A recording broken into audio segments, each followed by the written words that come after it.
¿Cómo? No entendí. Bueno, Se está grabando, Luis, está todo bien, ¿eh? Vaya. bueno. A los pocos días de que Enrique escribiera este documento y que acordáramos hacer esta reunión, ocurrió que Cristina Kirchner hizo una locución en La Plata, donde empezó a hablar, o siguió hablando de un programa de gobierno, que era exactamente lo que yo entendía que Enrique estaba proponiendo. También hubo muchas coincidencias entre lo que dijo Cristina y lo que había escrito Enrique unos días antes. Entonces yo quiero de alguna manera señalar 2 o 3 puntos que me parecen sumamente importantes, porque la locución de Cristina a mí me dio la idea de que, bueno, el apoyo político para llevar adelante existe. Existe la posibilidad de gente de que esto no es una idea utópica, sino que lo que escribió Enrique luego fue, de alguna manera, mejorado y, digamos, consolidado con lo que dijo Cristina. Para mí hay 4 temas que son los básicos y que realmente no es que sean los únicos, pero son los que yo entiendo que sería bueno que nos podamos llevar de esta reunión un poco alguna claridad. El primer tema es el tema del cuidado de las reservas. O sea, las 3 o 4 primeras medidas que hay en el documento, no sé si todos han podido leer el documento que escribió Enrique, están vinculadas con el tema del cuidado de las reservas. Ese es un punto central sobre el cual supongo que después Enrique se podrá explayar. El siguiente tema es el tema de la economía bimonetaria. Estoy hablando de temas que están exactamente en el documento escrito por Enrique y sobre los cuales Cristina se ha explayado ya bastante y en varios de los discursos. El siguiente tema importante es el tema de la inflación, el del control de los precios, el de la concentración de la economía en manos de empresas multinacionales.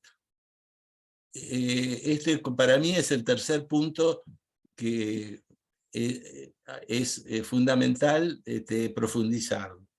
El cuarto punto que también interesa profundizar en función de que Enrique está proponiendo en el documento una congelación de tarifas digamos, totalmente contraria a lo que propone el Fondo Monetario Internacional. Entonces, el cuarto punto es discutamos, hay que analizar la relación con el Fondo Monetario Internacional. Si estos 4 puntos la sensación general es que no arranca ninguno, no hay soluciones, vivimos esperando que alguna de estas cosas mejoren y eso no ocurre. Entonces, bueno, yo simplemente quería hacer esta primera introducción y le pediría a Enrique que, además de charlar un poco sobre estos temas, nos dé una idea de cómo sería el cronograma de esto. Él propuso una serie de medidas, pero yo lo que quisiera es que escuchar una reflexión sobre cuál se pone antes, cuál después, qué hay que esperar cuando pase una medida, qué hay que esperar cuando pase la otra, porque no creo que todo se pueda hacer al mismo tiempo. Creo que debe haber algunas cosas que son imprescindibles hacer en primer momento y otras que no. Bueno, La idea es que Enrique pueda hablar 15 minutos, 20, y luego daremos lugar a preguntas y comentarios, que en todo caso podemos ordenarlos a través del chat, si les parece. Así que, hola Alberto, no te había visto. Hola Mariano, le dejo la palabra a Enrique. Bueno, muchas gracias. Una alegría que haya varios compañeros que hace tiempo no veíamos o no teníamos contacto con ellos, que se hayan interesado, lo cual en cierta medida ratifica la idea de la crítica situación que estamos viviendo en la Argentina, la necesidad de juntarse a reflexionar. Yo voy a hacer una cosa extraña, voy a bajar un poco las expectativas de lo que dijo Luis en algún aspecto y en otros lo voy a ampliar. ¿Qué quiero decir? El objetivo de ese documento, el que se difundió y que, pero aunque sea cruzado, o todos han leído, no fue exactamente formular un plan de gobierno, porque para el plan de gobierno, ahora vamos a señalar, faltan varias cosas y esencialmente quien lo escribió ni es gobierno, ni puede serlo, ni tiene vocación de serlo. Fue algo distinto que en buena medida, si ustedes quieren, por ahí,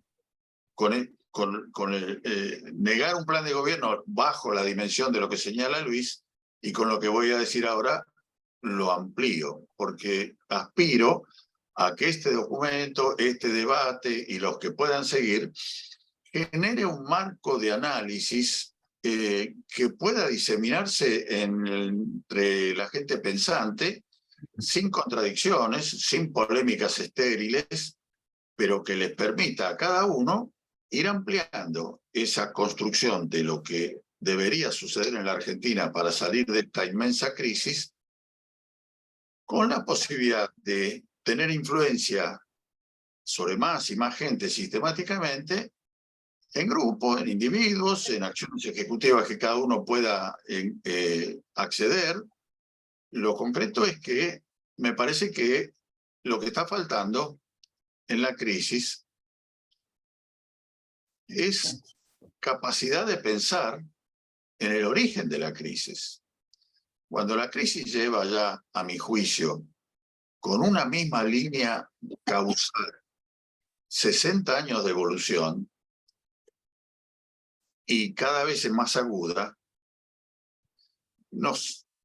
todo ser humano va perdiendo capacidad de percibir esa crisis y va aferrándose como explicación de sus males a los males que tiene a la vista.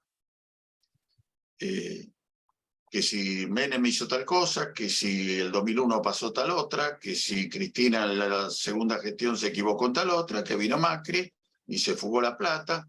Todos esos episodios son todos positivos, negativos, muchos negativos, más que positivos, pero la necesidad de encontrar la causa original y de allí, con la mayor agudeza posible, entender por qué llegamos hasta aquí, nos da la posibilidad de tener alguna propuesta de qué hacer aquí.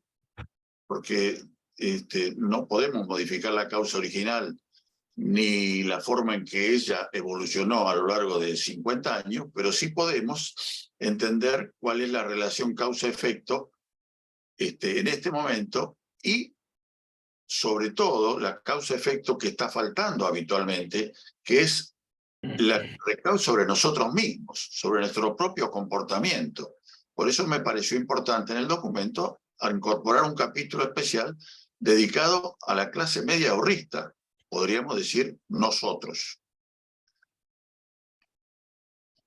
Es decir, la tesis es que efectivamente estamos con un problema de divisas y que el problema de divisas se fue generando a partir del momento en que Argentina decidió intervenir con libertad en el mercado internacional de finanzas, que fue cuando el Fondo Monetario empezó a actuar en la Argentina en 1957.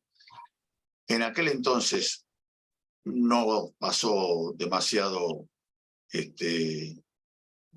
como centro de la atención la falta de divisas, porque recordemos que cuando entró el fondo no teníamos deuda externa en absoluto, apenas unos retazos que después se consolidaron abusivamente con el Club de París, pero Perón dejó deuda externa prácticamente nula. Y entonces, efectivamente, había deuda, se tomó deuda incluso rapiñera en muchos momentos, pero no se percibió que hay que hacer una diferencia entre la toma de deuda rapiñera, que es un delito en que incurren funcionarios mal nacidos, y los problemas estructurales que se generan cuando la relación entre los seres humanos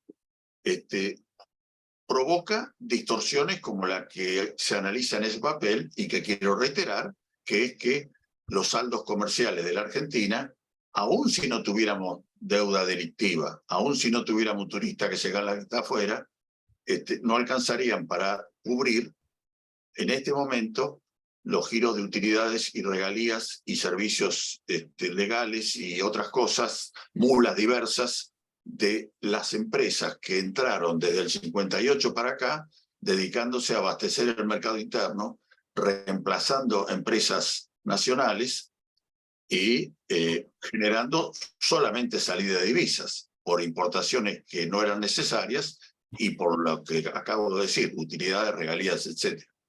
De esos sectores, el más descollante, cuantitativamente hablando, es el sector automotriz, que siempre ha sido centro de atención, supuesto generador del mayor trabajo argentino, de la incorporación de tecnología, lo cual es cierto, se generó trabajo, se incorporó tecnología, pero nunca dejó de ser deficitario desde el día 1.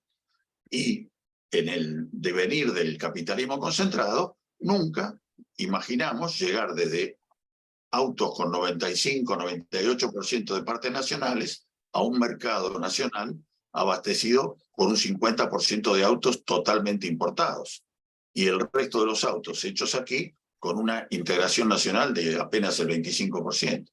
Nunca imaginamos que ese deterioro iba a ser tan agudo, pero así fue progresivamente, porque todos los cambios tecnológicos fueron decididos por las empresas multinacionales sin ningún tipo de llamado de atención de gobierno alguno en los últimos 60 años. Déjenme aburrirlos un poco, un minuto, porque trataré de ser breve, con una reunión en que yo participé durante mi gestión pública en el 2010, donde Guillermo Moreno convocaba a terminales y autopartistas que se quejaban de la baja integración. Y entonces me acuerdo de haber participado en una reunión de Ford con autopartistas relacionados con el sector de frenos, porque Ford importaba los subconjuntos de frenos totalmente armados. Y entonces el planteo de Ford fue: ¿usted qué hace? Yo hago campana de frenos. ¿Usted qué hace? Yo hago los otros elementos de disco de freno. Bueno, pero ¿quién hace subconjunto en Argentina? Nadie. Entonces no podemos comprar, porque nosotros compramos subconjunto. Cambió la tecnología y nosotros armamos el auto sumando el subconjunto de frenos, el electrónico, el de dirección, qué sé yo. Y el pobre tipo que hacía las campanas, allí mismo dijo: ¿cuándo me avisaron de esto? ¿Cuándo me dijeron que me integrara a un sistema para hacer subconjuntos, que planificáramos en conjunto nuestra transformación tecnológica? Ustedes lo hicieron con sus filiales en el exterior y un buen día nos dijeron: no nos pueden comprar más porque ustedes venden algo que nosotros no compramos. ¿Qué dijo Guillermo Moreno? Y, dadas las circunstancias, como están las cosas, Ford tiene razón. No hay oferta argentina, siguen importando los frenos.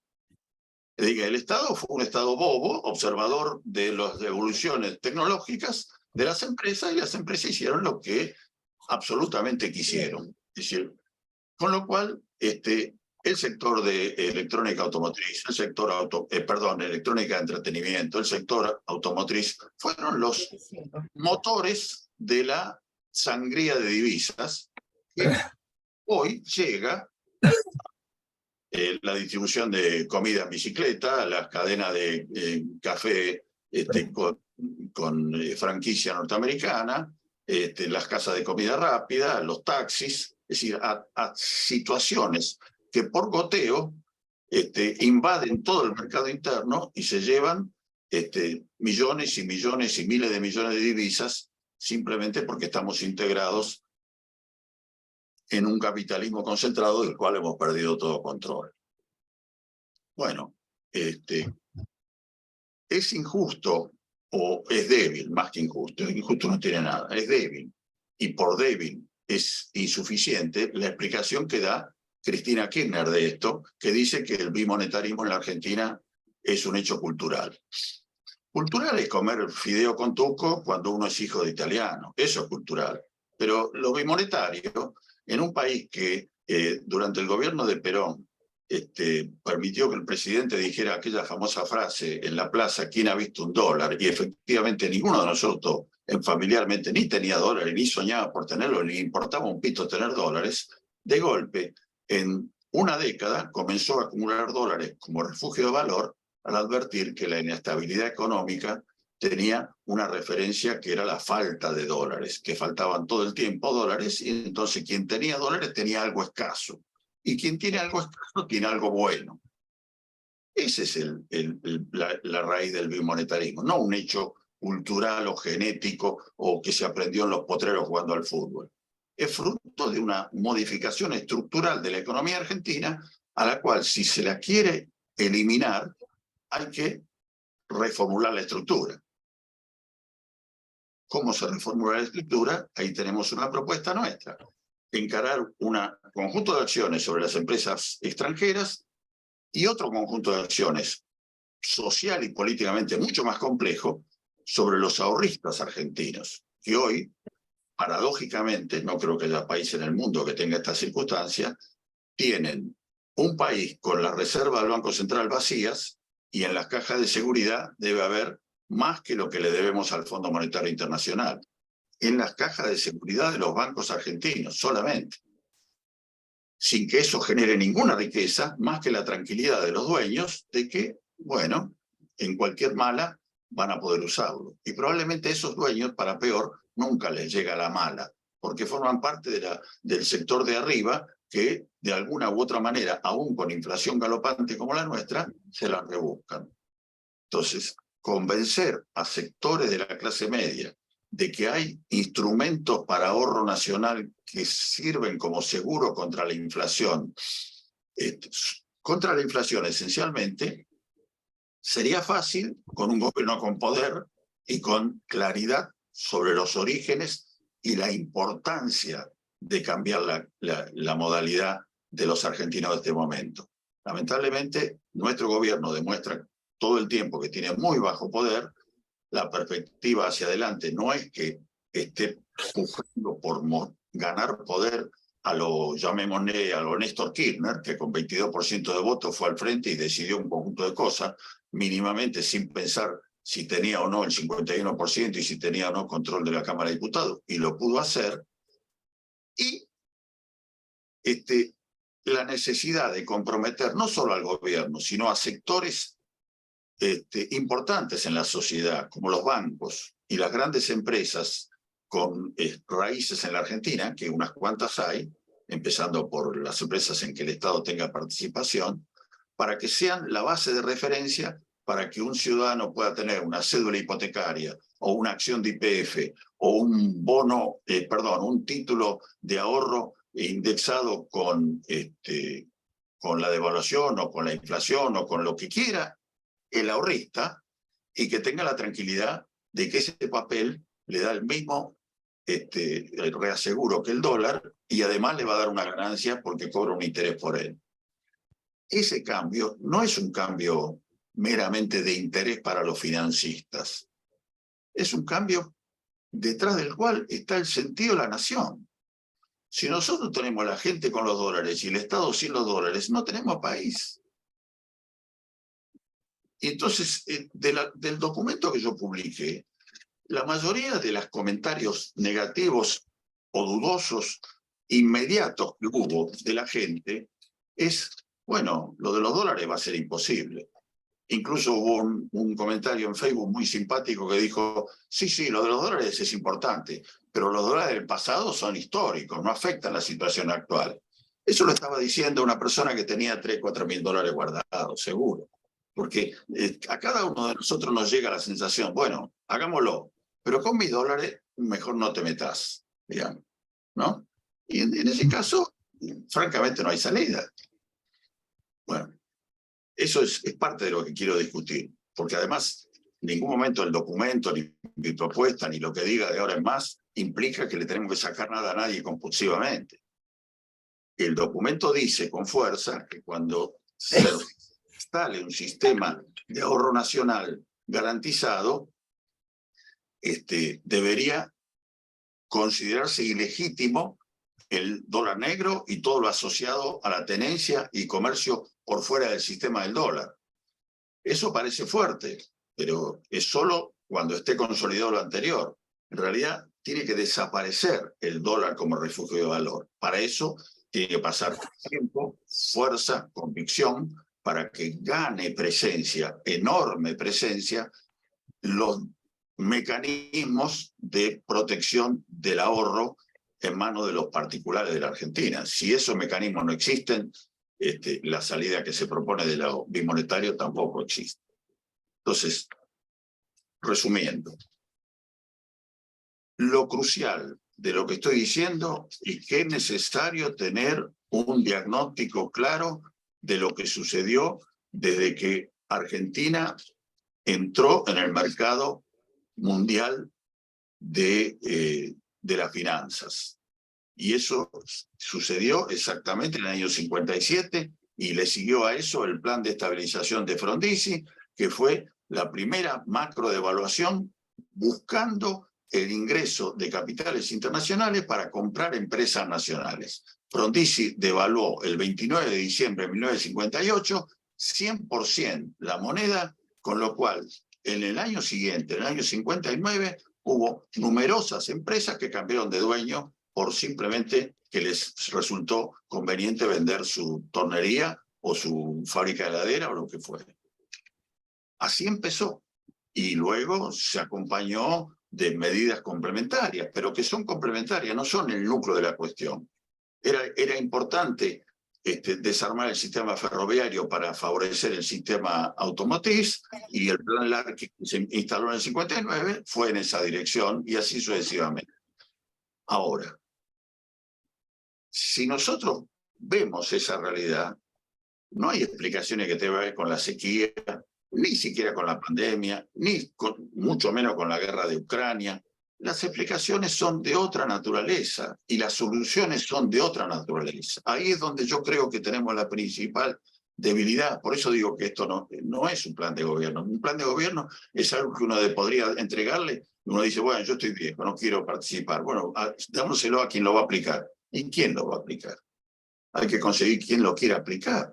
Hay que conseguir que haya masa crítica de gente que entienda que hay que trabajar en serio respecto de esto, que tenemos un problema estructural que no se resuelve negociando con los poderosos y que no se resuelve pidiéndole permiso a nadie, se resuelve entendiendo cuál es el mejor camino para el bienestar de los argentinos, que no es sacarle a nadie, sino evitar que ganen unos pocos y pierdan todos. En todo caso, la consigna sería para que nadie pierda.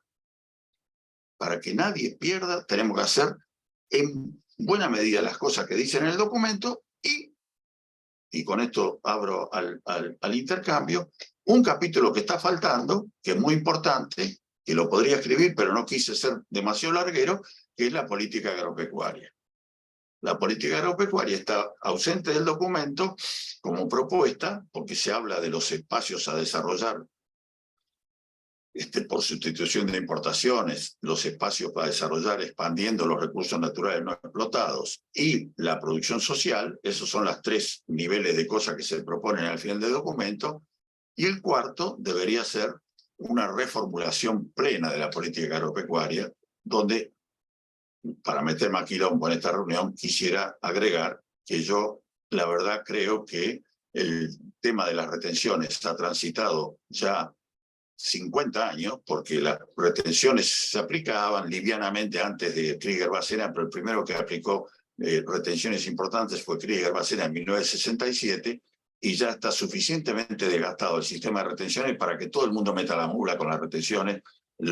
Cuanto más poder, más mula, y en consecuencia resulta ser un sistema inequitativo en grado sumo. Hay que reemplazarlo por un sistema que cobre adelanto impuesto a las ganancias, y que cobre impuesto a las ganancias de otra manera y elimine las retenciones, no significando una transferencia de ingresos a los chacareros simplemente, sino significando algo que sea controlable, en que realmente no estemos generando una banda de chantajistas que, como no tenemos divisas, y ellos sí la tienen, resulta que las venden al mejor postor. Mejor postor significa de verdad, o las vendemos al paralelo o las compran ustedes al paralelo, aun cuando el que exporta un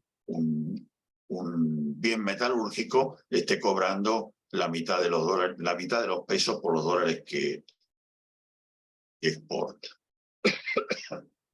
Es largo de explicar.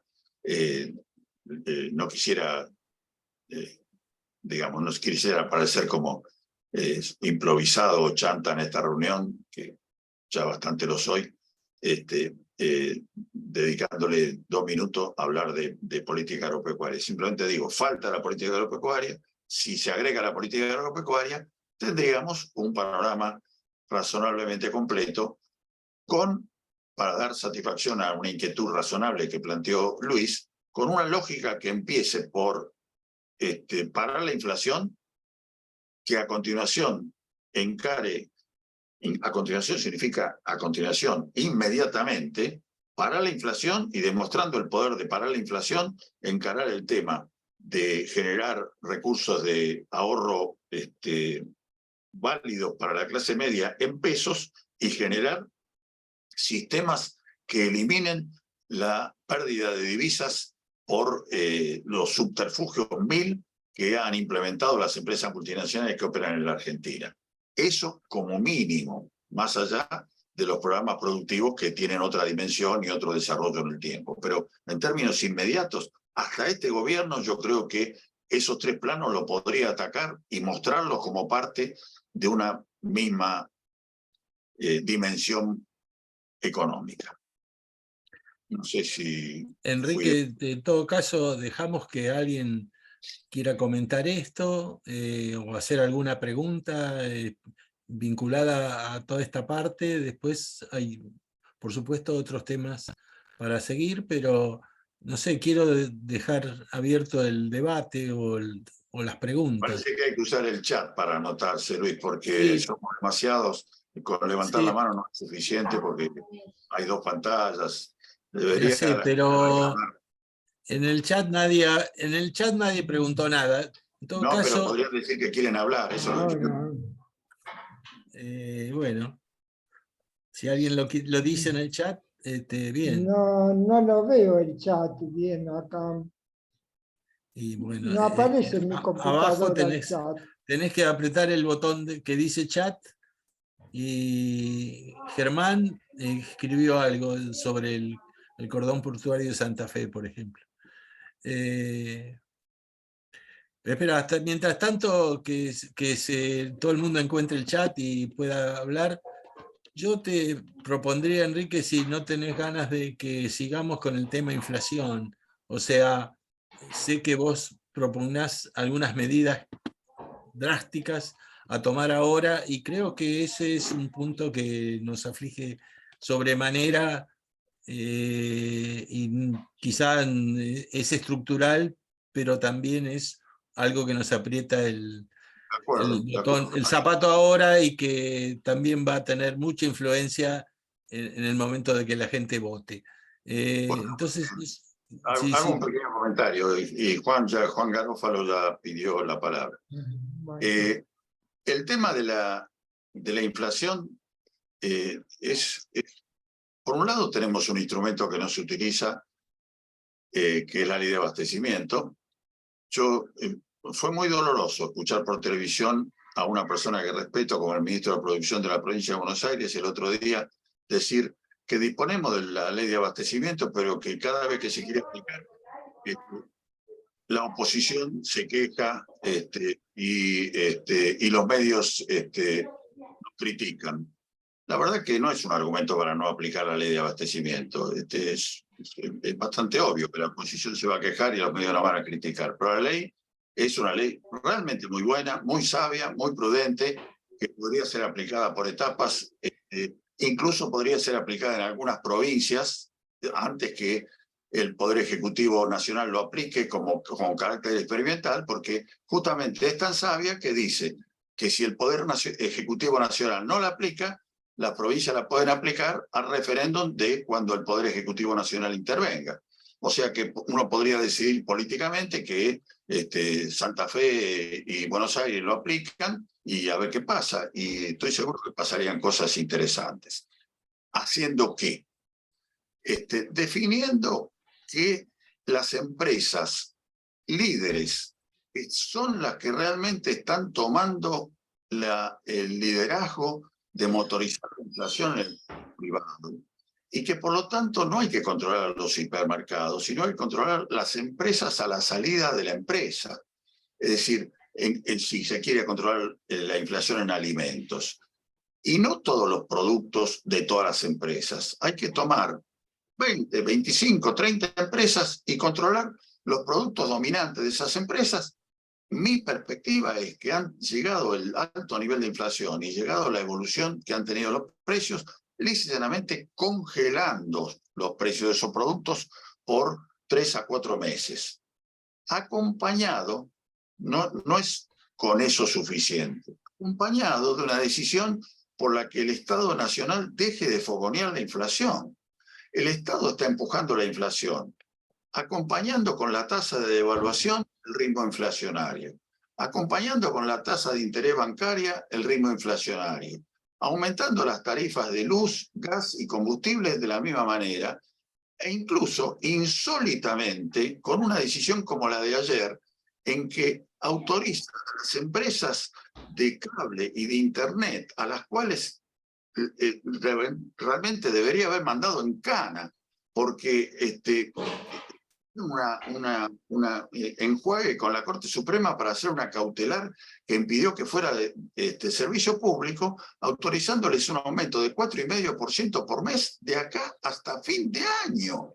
No tiene explicación alguna que un gobierno que quiere bajar la inflación proyecte la propia inflación al 4,5% por mes hasta el año.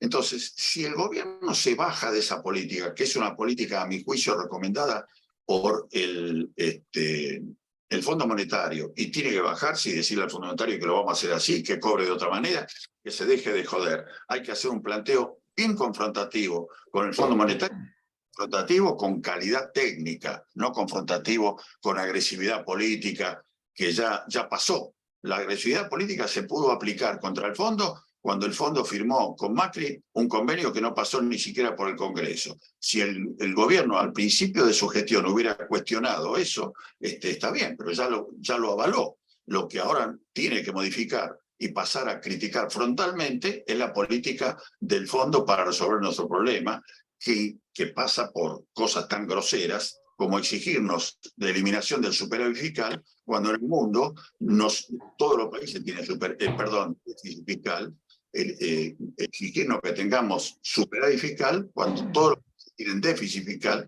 y la Unión Europea tiene incluso desde su fundación un patrón de calidad de déficit fiscal que establece que el déficit no puede ser inferior y a nosotros nos están pidiendo que el déficit termine siendo 0 el año que viene. Eso es grosero, es considerarnos una colonia y además cobrarnos intereses usurarios por un préstamo que fue mayor y que lo dieron ellos, y como ellos dieron un préstamo mayor que el límite, no cobran intereses porque lo dieron un préstamo mayor que el límite. Es una cosa que no tiene ni pie ni cabeza. Quiero decir, eso es tan absurdo de ser confrontado con un paquete técnico en que se diga que todo lo que señalé recién es inflacionario y que por lo tanto el gobierno tiene que avanzar en la dirección opuesta. No parece haberse dado cuenta nadie en el gobierno que eso es un problema serio, a pesar de que hay numerosas voces que lo señalan. No estoy inventando nada. Cualquier analista económico dice, de los respetables, digamos así, señala que todas esas medidas son proinflacionarias. Entonces, si el gobierno pone lo suyo, tiene posibilidad de reclamar a las empresas líderes que pongan lo suyo y generar lo que podría ser llamado un shock antiinflacionario, aunque no es un shock, es tomar la decisión de dejar de ser estúpido inmediatamente. De un día para el otro dejamos de ser estúpidos y entonces bajamos la inflación. Así de simple. No hay inercia que valga, no hay ninguna modificación que ponga en riesgo la salud de la nación si hacemos una cosa así. Si te parece, le damos la palabra a Juan Garófalo, que la pidió hace un ratito. Juan, tenés que desmutearte.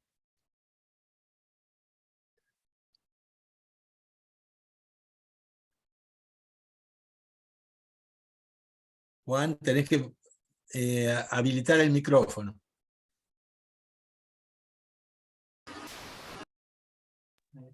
Ahí está. Ahí está, listo. ¿Ahora se oye? Sí, está bien. Bueno. No, estoy completamente de acuerdo con el ingeniero, porque realmente quiero agregar cosas nada más. La Argentina tiene un problema grave de mafias, ¿no? Hay mafias por todos los lados. Hay mafia financiera, hay mafia de la ganadería, hay mafia de los supermercados, hay mafia de las empresas de seguros, no sé, hay mafia de las grandes empresas. Veo, qué sé yo, la Serenísima, en vez de ser una empresa como la gente que podría ser líder en calidad, qué sé yo, juega ahí con en los supermercados que no haya ninguna leche que uno pueda comprar. No sé, yo voy a Carrefour ahí y hay Carrefour y Serenísima. No sé, a mí no me interesa ni Serenísima ni Carrefour, menos al precio que la vende Serenísima. No sé, ¿para qué la quiero esa leche? Ni la leche ni ningún producto realmente quiero, porque es una mafia. Y en vez de favorecer al consumidor, lo están embromando y lo están engañando de todos los lados. No sé.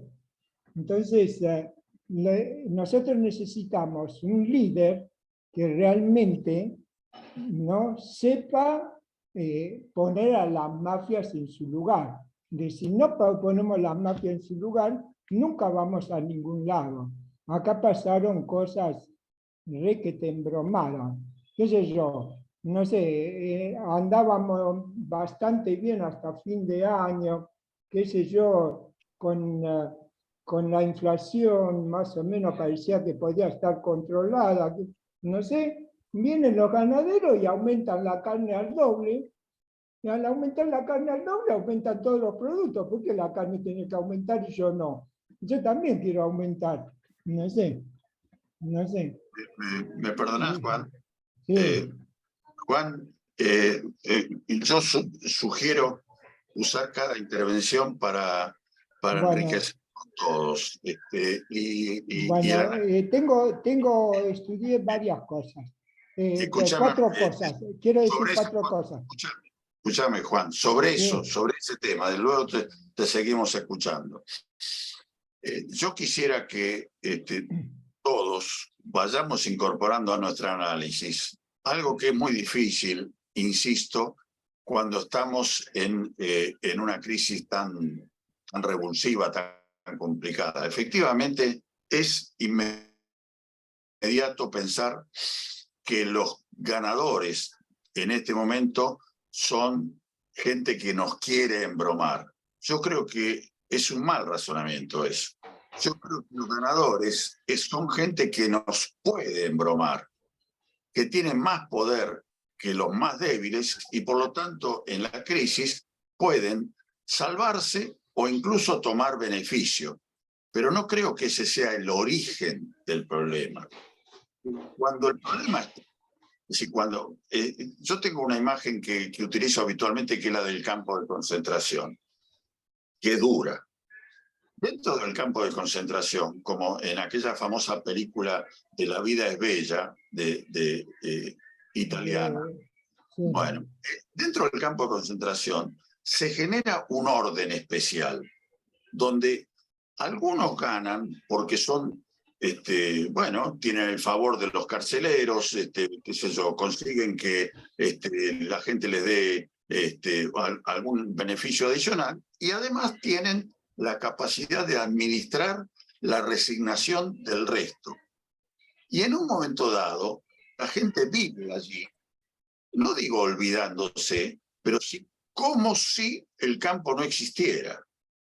Bueno, en esa situación hay ganadores y hay perdedores dentro del campo, relativos, pero los perdedores son todos, porque todos están dentro del campo. Eso no quisiera trasladarlo mecánicamente a la Argentina, pero cuando aparecen las mafias, cada uno de nosotros quisiera comerse vivo un mafioso, ya sé, es cierto, pero la manera de eliminar la mafia es eliminar las condiciones para que la mafia exista, porque cambiando los personajes, lo que hacemos es permitir que se reproduzcan. No hay un Cargill que se afana todo y si lo cambiamos vamos a dejar de tener problemas de afano. Yo conocí, y voy con nombre y apellido, lo voy a decir, yo conocí al dueño de Aceitera General Dehesa hace 20 años. En ese momento, Aceitera General Dehesa ya era la principal empresa argentina elaboradora de aceites y tenía una presencia en el mercado enorme que iba creciendo, pero era tomada en cuenta por las empresas PYME de la Argentina como su vocero, porque Aceitera General Dehesa y su fundador y su dueño de ese momento habían sido intendentes de General Dehesa, habían hecho cooperativa de crédito, habían promovido la pequeña industria local enormemente. Cuando tuvieron que entrevistar al ministro de Economía en Buenos Aires en la época de la Alianza, lo llevaron al presidente de Aceitera General Dehesa para que lo representara, y lo hizo con toda dignidad. Luego fue senador de la Nación y también tuvo un comportamiento más que razonable como senador justicialista. 20 años después, esa empresa, con la misma familia conduciéndola, tiene denuncias de fuga de divisa, de sobrefacturación y de subfacturación, de maniobras como cualquier otro. ¿Qué quiere decir? ¿Hubo un cambio genético allí? ¿Hubo una mutación?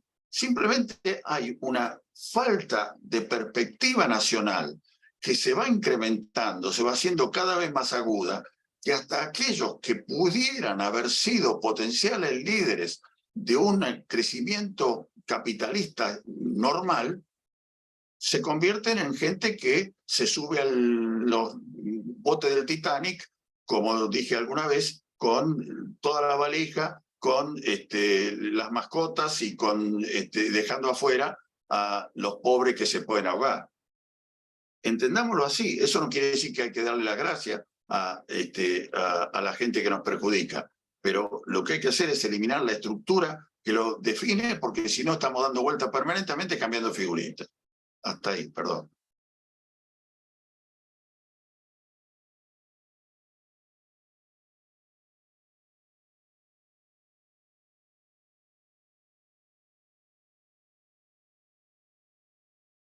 Juan, seguís muteado, desmuteate. Está muteado, Luis. Ahí está. Juan, ¿querés seguir vos? No hay nadie más que haya pedido hablar en el chat. Yo acá, Luis, Alberto. Alberto, dale, Alberto, te escuchamos. ¿Cómo andan? Buenas noches a todos y todas. Una consulta a nivel conceptual, que yo tampoco la tengo, es que también hay muchos importadores que importan productos terminados que son para los consumidores, y que después importan al valor del dólar oficial y lo venden al valor del paralelo también. Hay como unas ganancias extraordinarias ahí. No sé cómo se podría llegar a hacer, si es generando algún tipo de importador estatal o de la economía popular y solidaria que pueda también regular ese mercado, más allá de la cuestión de los acuerdos de precios que se puedan llegar a hacer. Hay dos cosas para hacer allí. Primero, eliminar el paralelo. Por la mora. Y segundo, ser muy duros con aquellos que hagan esas cosas, digamos. Nosotros hemos asistido en las últimas semanas a una catarata de denuncias de todo tipo que la verdad que al observador le dejan la sensación de que la aduana, que tengo algo para vos. el positivo es un colador. Bueno, en realidad esa no es una sensación positiva. A mí que me digan todos los días que hay un tipo que metió el perro, no me interesa. Me gustaría que me digan todos los días que hay un tipo que fue preso porque metió el perro. ¿Dónde venís? Bueno, esa es una diferencia de actitud y el gobierno tiene la facultad de hacer eso.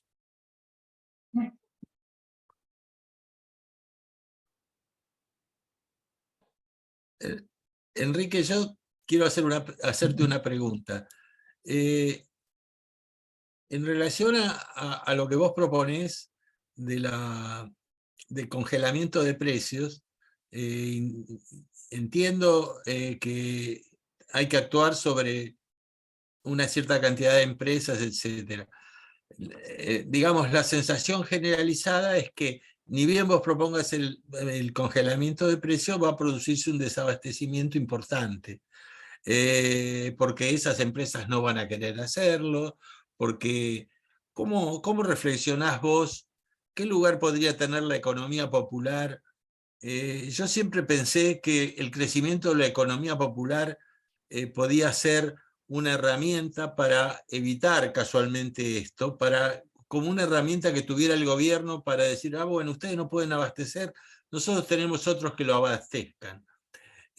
Pero a veces pienso que eso es un poco ilusorio porque a lo mejor los volúmenes que están manejando son incomparables o no lo son. Yo desconozco ese dato.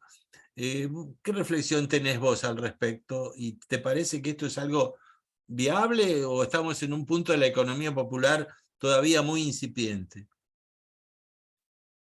Bueno, en realidad no hay una situación homogénea del lado de la oferta. Si hablamos de productos frescos, en realidad lo que tiene que hacer el Estado es modificar los mecanismos de comercialización final, porque allí no hay una gran concentración dominante, no hay alguien que fije el precio de la papa. Simplemente hay un embudo donde hay algunos intermediarios que compran a decenas de productores de papa y por lo tanto la oferta se reduce a poca gente y acompañan la inflación. En realidad, los que están fijando la inflación de alimentos, hablemos de alimentos en particular, son los productores de alimentos industrializados. En las hortalizas, en las frutas, modificando el sistema de comercialización se podría conseguir muchas cosas. Y a mí me parece que se ha sobredimensionado la presencia de los productores campesinos. Yo creo que la UTT hace verdurazos, es muy espectacular, pero no representa absolutamente nada en la oferta nacional. Cuando tiene presencia tiene tres verdulerías y con eso no cambia absolutamente la oferta. Pero hay numerosos productores a los cuales hay que organizarlos de una manera sistemática, no dejarlos librados a su suerte, porque tienen que llegar hasta el consumidor final. Por eso yo creo que los mercados de cercanía, bien hechos, son solución. Ahí aparece otra vez la falta de idoneidad y de coherencia de algunos sectores públicos. Se habló, por ejemplo, de mercados populares de cercanía en municipios del Gran Buenos Aires. Se inauguraron 3 o 4, y se inauguraron 3 o 4 haciendo el lugar y llamando a la UTT, llamando a un carnicero grande y a algún otro proveedor de maxiconsumo o algo así, y dándoles los espacios para que ellos vendieran.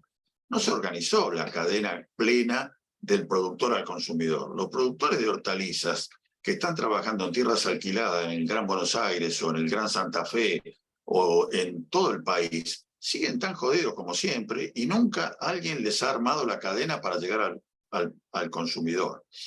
Aunque hay algunos avances interesantes. Aunque hay algunos avances interesantes en Córdoba, en Rosario. En cuanto a los productos industrializados, es distinta la leche del arroz, por ejemplo, o la leche del azúcar. Es bueno comparar leche con azúcar. La leche se produce todos los días. Si a la empresa líder de la leche se la llama y se le dice que va a congelar los precios, no puede desabastecer la oferta, porque sus tamberos van a seguir sacando la leche, y si ella no quiere vender, se lo llevarán otro para procesar. La capacidad de procesamiento argentina no es inmensa, pero es interesante y bastante adecuada para que se produzca un traslado de oferta a otros productores. De manera que desabastecer la leche es un desafío que es más para el que va a desabastecer que para el gobierno. En cambio, en el azúcar está sumamente concentrado, la comercialización está en manos básicamente de Arcor y de Ledesma, y Arcor y Ledesma son dos empresas que se dedican a el primer cuatrimestre de cada año, antes que llegue la zafra, a especular enormemente. Este mes pasado, el azúcar en Tucumán, y hemos estado en contacto con cooperativas tucumanas, aumentó en Tucumán una vez por semana. Y aumentó 10% por semana. Entonces, y eso es simplemente porque hay un proceso en el que Ledesma y Arcor toman la iniciativa, fijan los precios, y las otras empresas no tienen ninguna confianza en conseguir mercado manteniendo los precios, que sería la respuesta. Si hubiera un economista ortodoxo acá, dirían, bueno, está bien que aumenten los precios, va a haber otro que lo va a mantener y le va a sacar el mercado. No es cierto, las otras empresas acompañan el precio porque saben que tienen que acompañar el precio líder, porque no tienen más remedio por una participación muy pequeña en el mercado. Entonces, quiero decir con esto, Luis, si se aplica la ley de abastecimiento, si se congelan los precios y si se amenaza con que va a desaparecer la mercadería, un gobierno puede resolver esos problemas conociendo los sectores, sector por sector, y apelando no a la economía popular, a los productores de menor cuantía, en muchos casos industrializados, y a la organización de los productores hortícolas y frutícolas en el resto. Digamos, es el momento de actuar mancomunadamente, poniendo toda la carne al asador, valga la imagen, jugando un esquema donde aquel que intenta desabastecer sepa que del otro lado hay una organización que sabe de qué está hablando, no simplemente alguien con una planilla en la mano que fija los precios del supermercado. ¿Se entiende? Se necesita conocimiento del otro lado. Y el secretario de Agricultura actual tiene ese conocimiento y lo puede conseguir. Y en el INTA hay mucha gente, y los movimientos campesinos más importantes que no tienen presencia en Buenos Aires, como el movimiento campesino de Mendoza, saben de qué están hablando. Y por lo tanto, realmente se puede conseguir que haya una dinámica donde no aparezca un vivillo y diga, bueno, no te voy a vender si me congelaste los precios porque se me da la gana. Eso seguramente no puede suceder. Bueno, Andrés Dimitruk te pidió la palabra. Si te parece, Enrique, le damos la palabra. ¿Andrés? Bueno, muchas gracias. Bueno, me resulta muy interesante el planteo de Enrique de poner como uno de los ejes de esta crisis el tema de la restricción externa, que creo que además de la industria automotriz tiene otros componentes muy importantes, que ha sido la política energética completamente equivocada, que nos llevó a un enorme déficit de divisas, y también la política electrónica. Enrique planteó que tenemos que ver también la acción de los otros sino nuestros propios errores.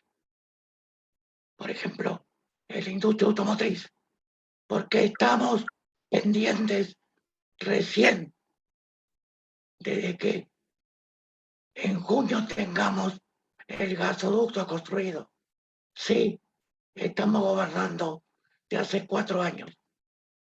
En la industria electrónica es una de las grandes componentes del déficit comercial. Y sin embargo,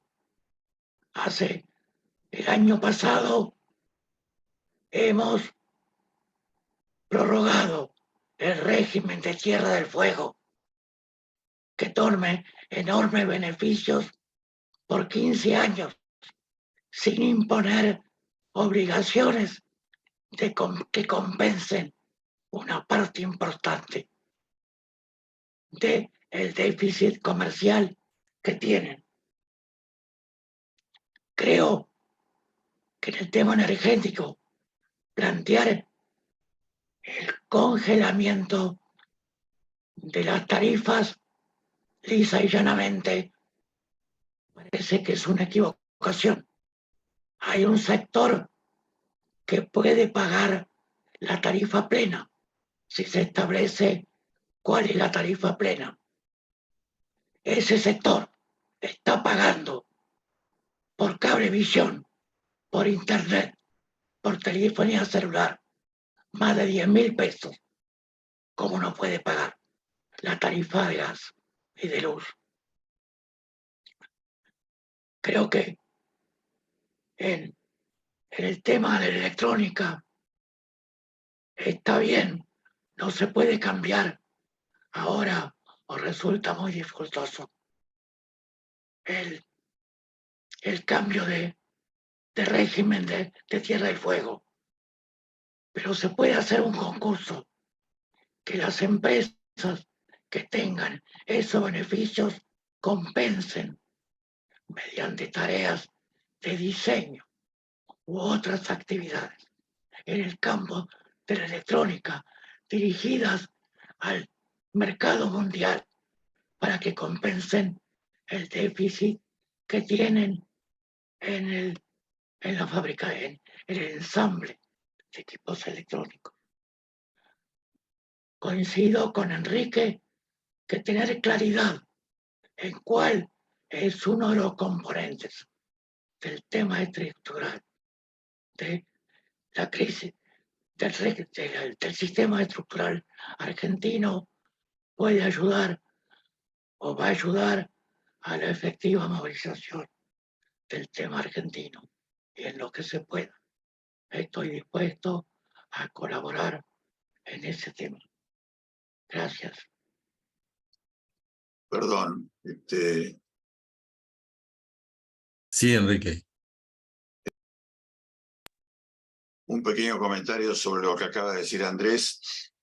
Destaquemos que la zona franca, de Tierra del Fuego, hasta donde yo sé, debe ser la única en Latinoamérica y seguramente prácticamente con los dedos de la mano debe haber en el mundo, una zona franca habilitada para abastecer el mercado interno exclusivamente, que no exporta nada. Digamos, las empresas que fueron invitadas a trabajar allí, en realidad fueron un acuerdo de cesión de marcas para procesos que se fueron complejizando. Los procesos de armado no se pueden desvirtuar ni considerar menores, pero en todo caso son de armado, y empresarios nacionales que en base a todos los enormes beneficios impositivos han hecho grandes negocios abasteciendo el mercado interno. Pero en ningún momento, ni a inicio, ni como dice Andrés, cuando se renovó el acuerdo, se le impuso a las empresas ninguna condición de exportación, como si la tiene Iquique o la tiene, bueno, se me escapa en este momento la zona franca brasileña, tan conocida en el Amazonas, digamos, y tantas otras, digamos. Resulta absurdo que exclusivamente por razones poblacionales, que son valorables, virtuosas, y que hay que hacer un esfuerzo por poblar Tierra del Fuego, se haya generado tan inmenso negocio con una sangría de divisas que promedio es 3 a 4 mil millones de dólares por año. Es decir, Completamente de acuerdo. y eso es fruto de descartar en el análisis el hecho estructural de que no se puede joder con la divisa. Perdón, con una aclaración. Para marcar la debilidad de este planteo estructural, me permito agregar, aunque parezca que no tiene nada que ver, mi recuerdo a quien más hizo por la soberanía monetaria en estos 20 años, que fue Néstor Kirchner. Cuando Néstor Kirchner nos liberó del Fondo Monetario, recorría un camino de buscar la soberanía monetaria. Sin embargo, ni el mismo Néstor Kirchner, ni Cristina, en toda su gestión inicial, en el primer gobierno, modificó el límite de compra de dólares mensual, que estaba en 2 millones de dólares por individuo y por mes, creyendo que eso era lesionar cierto tipo de, otra vez, cultura de los ahorristas nacionales que tenían derecho a ahorrar en dólares semejante suma. El momento que había para limitar la apropiación de divisas en manos de particulares fue justamente en el comienzo del gobierno de Néstor Kirchner, donde había exceso de divisas. Cuando sobran divisas había que hacerlo por razones ideológicas. Cuando se hizo en el 2014 por razones de extrema necesidad, entonces apareció la crítica ideológica del otro lado, pero nunca apareció la raíz del problema sobre la mesa. Y entonces hacemos lo que hacemos en Tierra del Fuego o dejamos que la gente compre casi 10 años, 2 millones de dólares por mes, que fueron, hubo algunos años de 20.000 millones de dólares de salida de la Argentina por ese concepto. Alberto Anesini, querías proponer algo, ¿no es cierto? Estaba viendo en el chat. Sí, hola a todos. Quería más o menos dar algún contexto, en el sentido de pedirle a Enrique que nos diera un contexto, en el sentido que, bueno, nosotros, muchos de los que estamos acá, venimos de la época donde no había cultura bimonetaria, teníamos automóviles con el 95% de la integración. Nosotros teníamos una fábrica en FATE Electrónica que era líder en cuanto a diseño y a partes y piezas nacionales. Con eso quiero decir que en aquel momento, incluso con gobiernos militares, había un contexto de desarrollo de la industria nacional. Había leyes discutibles o no, con sus defectos o lo que sea, pero que permitían desarrollar la industria. Muchas industrias se desarrollaron en aquel momento y lamentablemente en épocas posteriores se vendieron al mejor postor. O se fueron a Tierra del Fuego, o todos los debacles que sufrieron las pymes en este país. Pero lo que quiero decir es, hoy hay un contexto de poder de unos pocos, de un, no sé si llamado círculo rojo o qué, poder judicial, medios y digamos, todo ese entorno hace que todas estas medidas que Enrique propone y muchas más que seguramente se le ocurrirán a él o a muchos otros, cuando la vas a poner en práctica, digamos, te aparece una cautelar o te aparece un llamado telefónico o, digamos, te hace prácticamente imposible aplicar. La realidad que tenemos es que hay un país, me parece a mí, dividido en 3 partes principales, que va muy difícil que cambien en unas próximas elecciones. Entonces, ¿cómo se consigue ese poder? ¿Cómo se hace con el poder judicial, con el poder mediático y hasta con la oposición para manejar este tipo de propuestas y que tengan una posibilidad de éxito? Eso Es mi planteo. Alberto, déjame empezar por algo que puede sonar pomposo. ¿No? Frente al poder judicial, el poder financiero o el que fuera, no hay poder que pueda confrontar más que el poder popular. ¿Qué quiero decir con el poder popular? Si un gobierno entiende, en cabeza de sus 1000 dirigentes principales, cuál es la raíz del problema y cuáles son las vías de solución, y pasa a explicar a través de 1000 más 10.000 predicadores por toda la Argentina durante un año de qué se trata y cómo se resuelve, me parece que no hay forma de parar esa transformación. Y tomo como ejemplo lo que está sucediendo en Latinoamérica. Lamento haber sido agorero, pero escribí en mi diario íntimo mental que Boric iba a fracasar categóricamente. Y lo está haciendo porque Boric tiene un origen intelectual muy especial, que se nutre de la cátedra universitaria y que creyó que diciendo que todos eran buenos y que había que armonizar y que todos tenían que hablar y que la democracia era lo primero, iba a cambiar la nación. Y ha tenido fracasos más que groseros, digamos. La derrota con la aprobación de la Constitución y la derrota con la elección de los convencionales constituyentes marca un fracaso de un gobierno de izquierda que era lo más izquierda que podía aportar Chile. Al lado de eso, Petro asume el gobierno con una coalición donde después de algunos meses de trabajar, dice, muchacho, esta coalición es de pareja, así no va. Nos homogeneizamos para cambiar o fracasamos. Y se homogeneiza para cambiar achicando la coalición. Y se remite al pueblo y a los resultados que consiga para eso.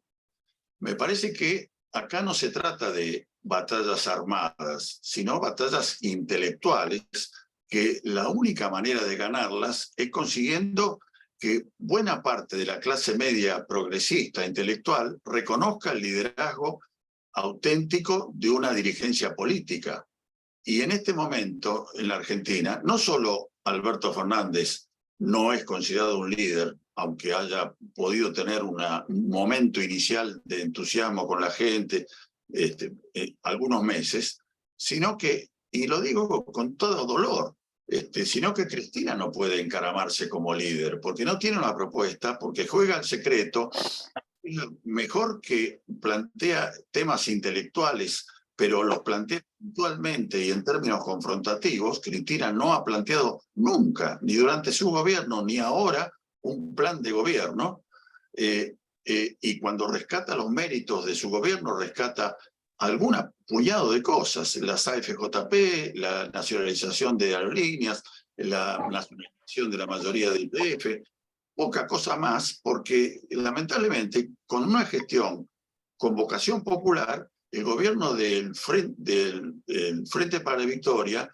terminó en 2015 con la misma fracción de población en la pobreza que inició de la Rúa su gestión. Entonces, está claro, digamos, que me parece que ahí hay debilidad conceptual. Si la debilidad conceptual se transforma en fortaleza, se homogeneiza, no a lo soviético ni a los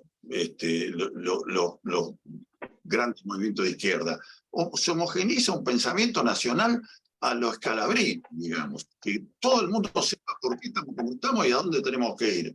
Y eso se hace gobierno y se difunde.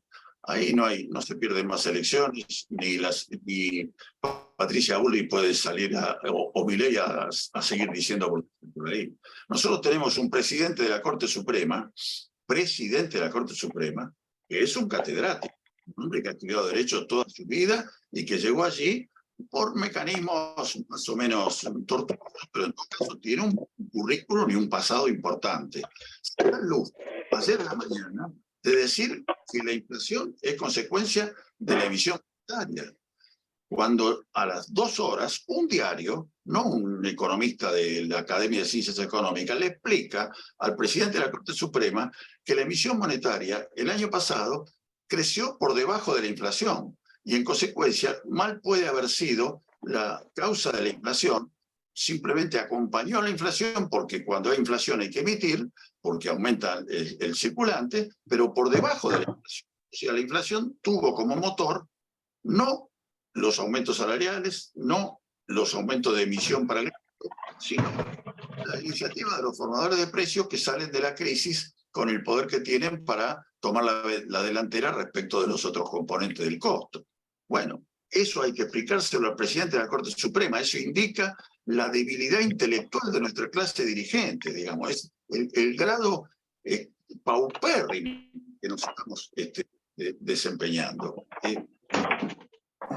No es lo que propongo, es una actitud política de diseminación de las ideas. Y por eso digo que esto no es un plan de gobierno, no estamos hablando para llevárselo a un gobernante en un papel en 20 páginas y decir, mira, andá y goberná con esto, sino que si no se hace carne política y social en una clase dirigente, vamos a seguir estando jodidos.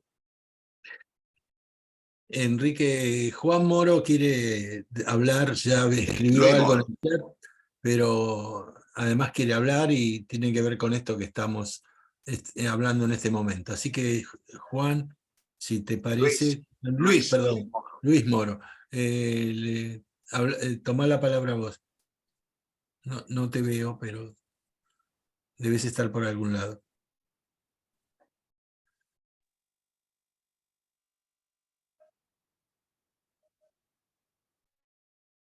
Luis Moro aparece muteado. Bueno, estamos.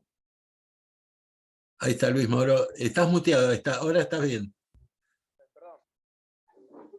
Bueno, lo primero es celebrar que siempre el IPP, Enrique y toda la gente que trabaja en el IPP están tratando de discutir las causas de los problemas y eso es muy importante porque si no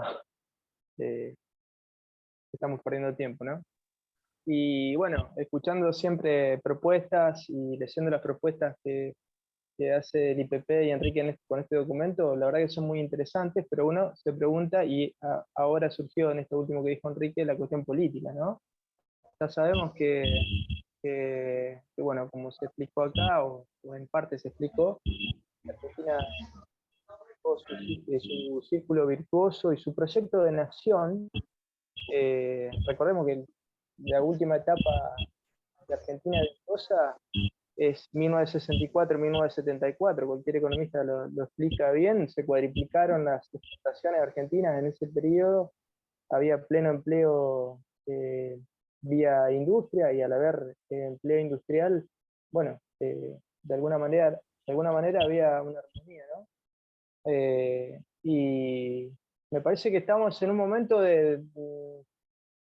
no sé, saliendo de una guerra, o estamos en una guerra, ¿no? ¿Cómo construir políticas desde este escenario, ¿no? Porque nos falta construir el destino, la causa, como decía Enrique recién, nombrándolo Scalabrini, volver a generar una causa nacional y, bueno, hace falta construir legitimidad, ¿no? Y todos estos planteos no lo puede hacer una facción de iluminados, ¿no? Ya sean académicos o gestores, entre comillas, tiene que volver, se sale de una guerra con una causa nacional y con concertación, ¿no? Y con legitimidad, si no, no lo veo posible. Me parece que ese es un punto central, y lo planteo, por supuesto que considero que lo deben tener en cuenta, Enrique sobre todo, ¿no? Pero me parece un tema central, ¿no? Porque si uno piensa en el último gobierno del peronismo, el último gobierno industrial y, digamos, con una fuerte vocación nacional, bueno, el gobierno de Perón, cuando se hace el pacto social, bueno, Lanús se deja una inflación del 80%, ¿no? Y con el pacto social, y esto siempre lo explican los actores de aquella época, bueno, se reduce la inflación a un 10%. Después, por supuesto, viene todo un periodo de inestabilidad política y la muerte de Perón y el país se va al foraca, ¿no? Pero bueno, me parece que volviendo al punto, hay que discutir la cuestión de la identidad política, de la legitimidad política y de la amistad política, ¿no? Cómo se construye, porque hasta ahora lo que hay es un gran fracaso, si pensamos desde el alfonsinismo en adelante. Alfonsín entra con la ley Mucci, o sea, entra tratando de separar la clase media de la clase obrera, ¿no? Cuando lo que tenemos que hacer es concertar, unir fuerzas para derrotar a los poderes o para subordinarlos a un proyecto de nación. Bueno, son cosas para charlar y para pensar entre todos, para aplicar un programa como el que está proponiendo el IPP y Enrique en este caso. Ricardo también pidió la palabra, en todo caso. Si querés, Ricardo. Perdón, señalo brevemente que Luis es un cuadro muy valioso y lo que acaba de decir es plenamente compartible por nosotros. Bien, gracias. Repasando un poco las 4 líneas o 4 líneas más 2 que planteó Enrique, ¿no? Esto de parar la inflación, generar un recurso de ahorro válido en pesos, y después los sistemas que eviten la pérdida de divisas, y en un plano siguiente los programas productivos, y cómo esto lleva a la palabra que Enrique, no puedo evitar citarte obviamente, que Enrique usa de confrontación, ¿no? Porque la capacidad de confrontación suponía esta posibilidad de ser estúpidos, digamos, y supone esta capacidad de confrontación varias capacidades para que un gobierno tenga poder de acuerdo a lo que yo puedo hilar en lo que se estuvo comentando. Para que un gobierno tenga poder tiene que tener capacidad técnica para confrontar. Eso se había planteado sobre todo en el aprovechamiento de recursos técnicos y políticos que ya existen, como la ley de abastecimiento, y como capacidades como que se mencionó, e incluso en funcionarios del gobierno, como los que se citaron, y en las capacidades de la economía popular y otras capacidades productivas que se pueden activar en esa confrontación. Pero parecería entonces que la capacidad técnica para confrontar tiene esos 3 líneas de confrontación. Con el FMI, contra la usura, contra las empresas, confronta con las empresas por la mula, como lo llama Enrique, y con la sociedad para que el ahorro se convierta en ahorro confiable en pesos. Entonces, me parece que, y también esta capacidad, Enrique usó la palabra confrontar, porque cuando dijo que no hay poder que pueda confrontar con el poder popular. Entonces, pareciera que la capacidad de confrontar está en este momento sostenida en una posibilidad de una capacidad para articular. O sea, lo técnico y la capacidad popular, digamos, de resistir al poder, y la que hay que construir en reconocimiento del liderazgo, digamos, la capacidad que faltaría construir en la clase media de reconocimiento del liderazgo.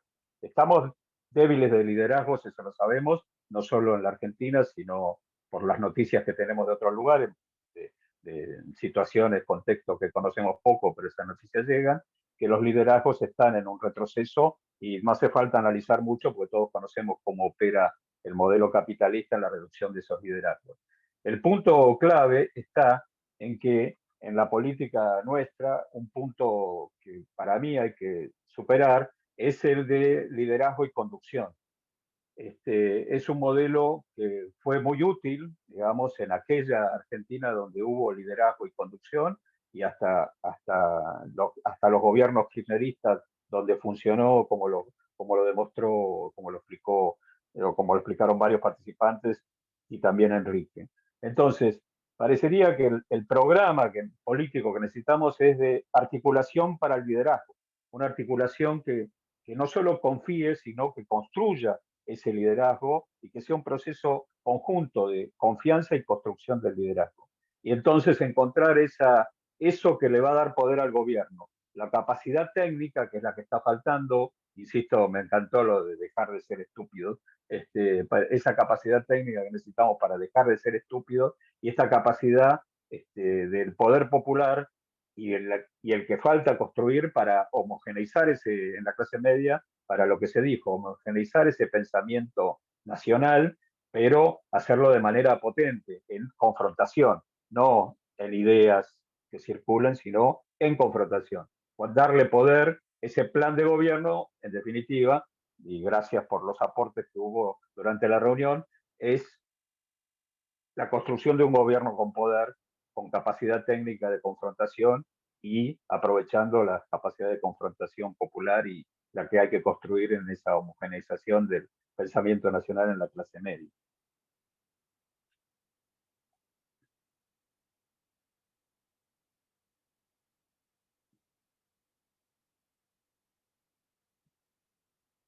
Bueno, no sé si hay alguien más en el chat anotado. Yo no veo a nadie, pero puede ser que...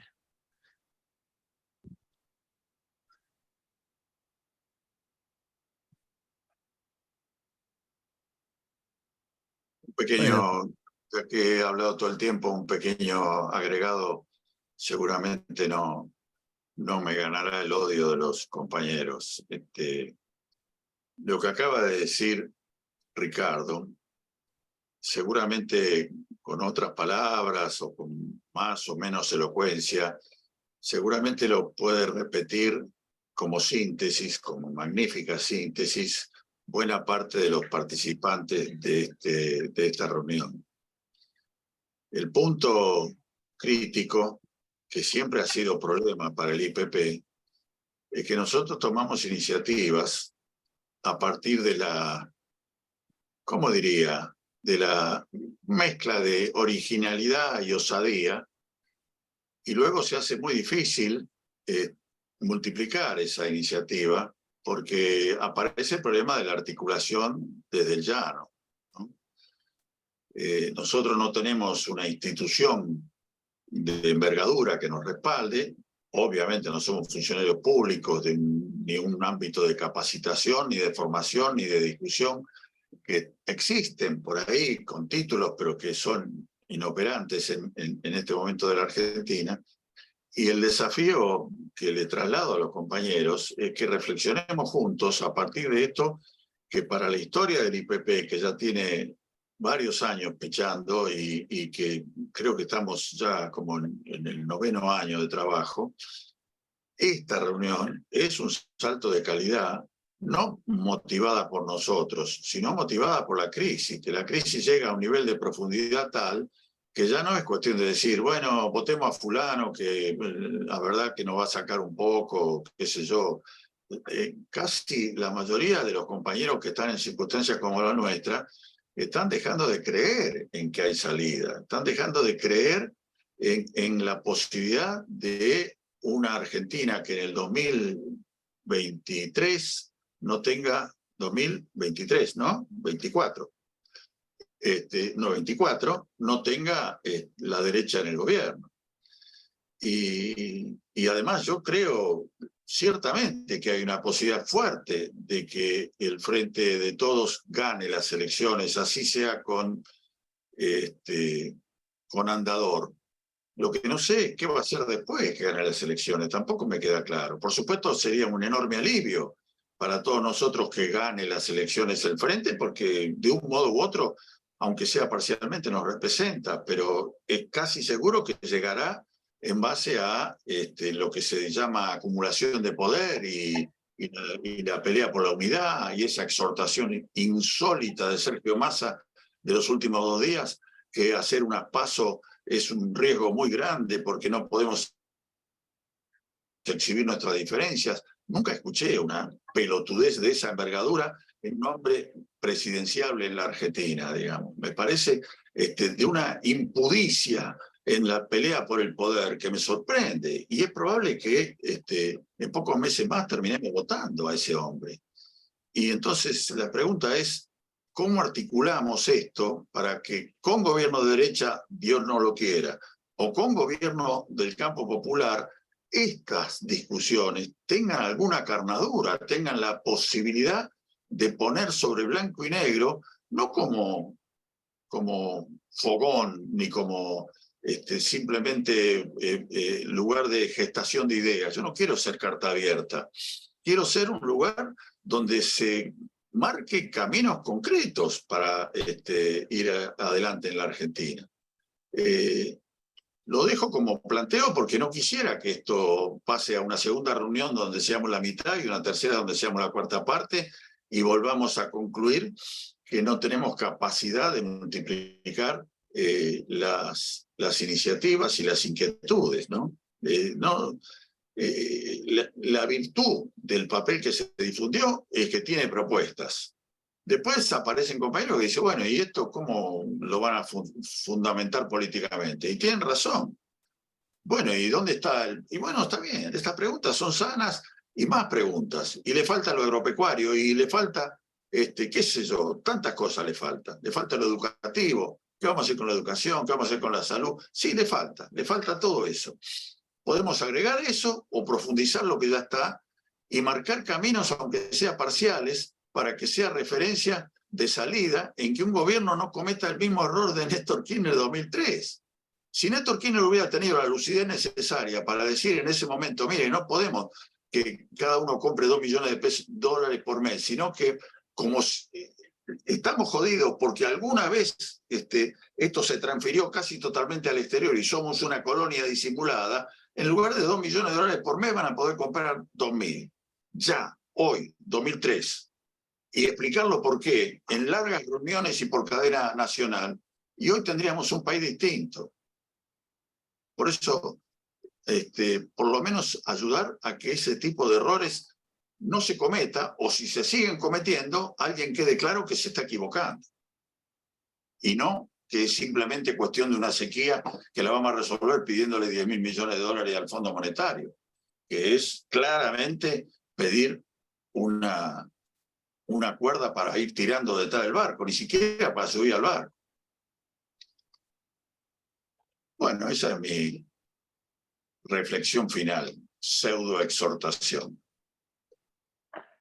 Bueno, no sé, ¿alguien más quiere agregar algo o vamos cerrando la reunión? Esperando que podamos realmente, como dice Enrique, enriquecer esto y hacerlo crecer. Cualquier propuesta será bienvenida. No sé, ¿alguien quiere agregar algo más o cerramos acá? ¿Qué te parece, Enrique? Creo que Pablo Rush. A ver, Pablo. Una cosita. Buenas noches a todas y buenas noches a todos. Quizás es medio chico el aporte, por ahí, Enrique, esto que ha comentado recién de los 9 años del IPP y algunas cosas que venimos viendo, algunos que estamos articulando cuestiones más del territorio y de la producción de alimentos y esas cuestiones, es que en este andar se han generado bastantes conceptos, por ejemplo, vinculados a la economía popular, vinculados a la producción local de alimentos, vinculado a pequeñas articulaciones entre distintas regiones del país. Y creo que eso es una gran novedad. O sea, me parece que eso es algo que 10 años atrás no estaba. También uno observa que muchas veces compañeros, por ahí funcionarios, toman esas ideas, pero no terminan de llevarlas a la escala que uno pretendería que puede llevar a escala el Estado. No sé, nosotros identificamos cooperativas, pequeños molinos, pequeños horticultores, sin tener la capacidad de llevar a escala a esa producción. Y creo que ahí hay un trabajo concreto para hacer con funcionarios bien intencionados, que a veces toman esas ideas, pero que terminan medio desvirtuadas de alguna manera, no con la lucidez o la organización y la sincronización que se necesitan para empezar a hacer un modelo un poquito más alternativo frente a distintas, o las ofertas, no sé, por ejemplo, en tema de alimentos agropecuarios, de las grandes cadenas. Ahí veo que hay como una buena idea, un buen concepto. El concepto ya está ampliamente difundido, pero faltaría pasarlo a la construcción de políticas reales, concretas, precisas, planificadas y organizadas por parte de quienes pueden generar esa transformación, que son los funcionarios del Estado. Perdón, siento la obligación de hacer una pequeña aclaración respecto a lo que dijo Pablo. Nosotros apenas hace una semana hemos iniciado una coordinación, un trabajo de voluntaria o coordinación con la Dirección de Extensión del INTA. La Dirección de Extensión del INTA manifestó la inquietud de no quedar encerrados en el desarrollo tecnológico y avanzar en esquemas que terminen estudiando toda la cadena de valor de los pequeños productores. Y la verdad que tuvimos una reunión muy virtuosa y yo me quedé convencido, soy un poco ingenuo porque me convenzo siempre, les aclaro cuando tengo primeras reuniones de esa categoría, pero esta vez creo que va a haber segundas y terceras y avanzaremos. Y si avanzamos hacia espacios que sean como los que Pablo reclama, yo me comprometo a avisarle a la gente de Pablo, que viene batallando hace tiempo en eso, porque me parece que ahí podría haber una suma de saberes más que interesante, Pablo. Me gustó mucho la gente de la Dirección de Extensión del INTA. Quedamos así, yo lo comprometo públicamente.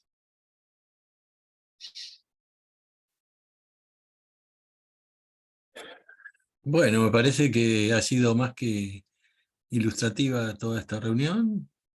Muchas gracias, Enrique. Disculpa si te pedí cosas que estaban fuera de lo que vos querías, pero las inquietudes por saber qué va a pasar con nuestro futuro y con nuestro país son algo que nos acosa todos los días. Bueno, muchas gracias a todos. Luis, Marcela ¿Sí? levantó la mano para hablar. Discúlpame ¿Marcela? que me interrumpa. Sí. Dale, Marcela. Sí, bueno, nada, quería para los que no recibieron el documento, está colgado en el chat. Arriba de todo, al principio. Al principio, y si no, bueno, en la página, ahí dejamos también la página del IPP y esperamos colgarla. Saludos a todos, muy contentos de haber participado. Al IPP, ¿no? Sí, en la página del IPP. Felicitaciones, Enrique. Un poco, en fin, complicado de seguir, pero me parece que si está grabada completa, puede a la gente que no estuvo puede ser útil, ¿no? Bueno, vamos a tratar de concretar eso.